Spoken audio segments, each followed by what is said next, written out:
ಮುಖ್ಯಮಂತ್ರಿ ಬಳಿಕ D K Shivakumar ಅವ್ರನ್ನ ಭೇಟಿಯಾಗಿದ್ದಾರೆ ಸಚಿವ ಪ್ರಿಯಾಂಕ್ ಖರ್ಗೆ ಅವರು. ಸಿಎಂ ಅವ್ರನ್ನ ಭೇಟಿ ಮಾಡ್ತಾರೆ.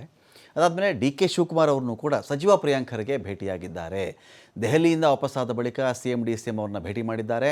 ದೆಹಲಿಯಲ್ಲಿ ರಾಹುಲ್ ಗಾಂಧಿ ಅವ್ರನ್ನ ಪ್ರಿಯಾಂಕ್ ಖರ್ಗೆ ಭೇಟಿಯಾಗಿದ್ದರು.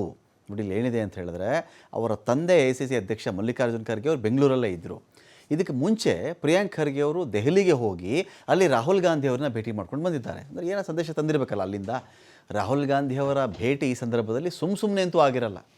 ಸುಮ್ಮನೆ ಭೇಟಿಯಾಗಿದ್ದೀವಿ ಅಂತಲೂ ಬರಲ್ಲ. ಅಲ್ಲಿಂದ ಏನೋ ಸಂದೇಶವನ್ನು ತಂದಿರ್ತಾರೆ. ಪ್ರಿಯಾಂಕ್ ಖರ್ಗೆ ಏನು ಸಂದೇಶ ತಂದಿರ್ತಾರೆ ನೋಡಿ, ಇದರ ಆಧಾರದ ಮೇರೆಗೆ ನಾಳೆ ಇವರಿಬ್ಬರು ದೆಹಲಿಗೆ ಹೋಗ್ತಾರಾ ಹೋಗಲ್ವಾ? ಯಾರು CM ಮತ್ತು DCM ಅವರು ದೆಹಲಿಗೆ ಹೋಗ್ತಾರಾ ಹೋಗಲ್ವಾ? ಆ ಸಭೆ ನಡೆಯಲ್ವಾ? ಅಥವಾ ಪ್ರಿಯಾಂಕ್ ಖರ್ಗೆ ಅವರು ಒಂದು ಮೆಸೇಜ್ ತಂದಿದ್ದರೆ ಆ ಮೆಸೇಜ್ಗೆ ಅನುಗುಣವಾಗಿ ಎಲ್ಲವೂ ತಣ್ಣಗಾಗ್ಬಿಡುತ್ತಾ ಗೊತ್ತಿಲ್ಲ. ದೆಹಲಿಯಿಂದ ಬಂದ ಬಳಿಕ ಇಬ್ಬರನ್ನೂ ಕೂಡ ಭೇಟಿಯಾಗಿ ಚರ್ಚೆ ಮಾಡಿದ್ದಾರೆ. ಮುಖ್ಯಮಂತ್ರಿನೂ ಭೇಟಿ ಮಾಡಿದ್ದಾರೆ ಅವರು. ಈ ಕಡೆ DK ಶಿವಕುಮಾರ್ ಅವ್ರನ್ನೂ ಭೇಟಿ ಮಾಡಿದ್ದಾರೆ. ಪ್ರಿಯಾಂಕ್ ಖರ್ಗೆ ಭೇಟಿ ಹಿಂದೆ ಹೈಕಮಾಂಡ್ ಸಂದೇಶ ಇದೆಯಾ ಅಂತ ಬಂದಾಗ ಇರಲೇಬೇಕು ಅಂತ ರಾಹುಲ್ ಗಾಂಧಿ ಸಂದೇಶವನ್ನು CM DCMಗೆ ಕೊಟ್ಟಿದ್ದಾರೆ. ಅವರು ಕುತೂಹಲ ಮೂಡಿಸ್ತಾ ಇದೆ ಸಚಿವ ಪ್ರಿಯಾಂಕ್ ಖರ್ಗೆ ಅವರ ಭೇಟಿ.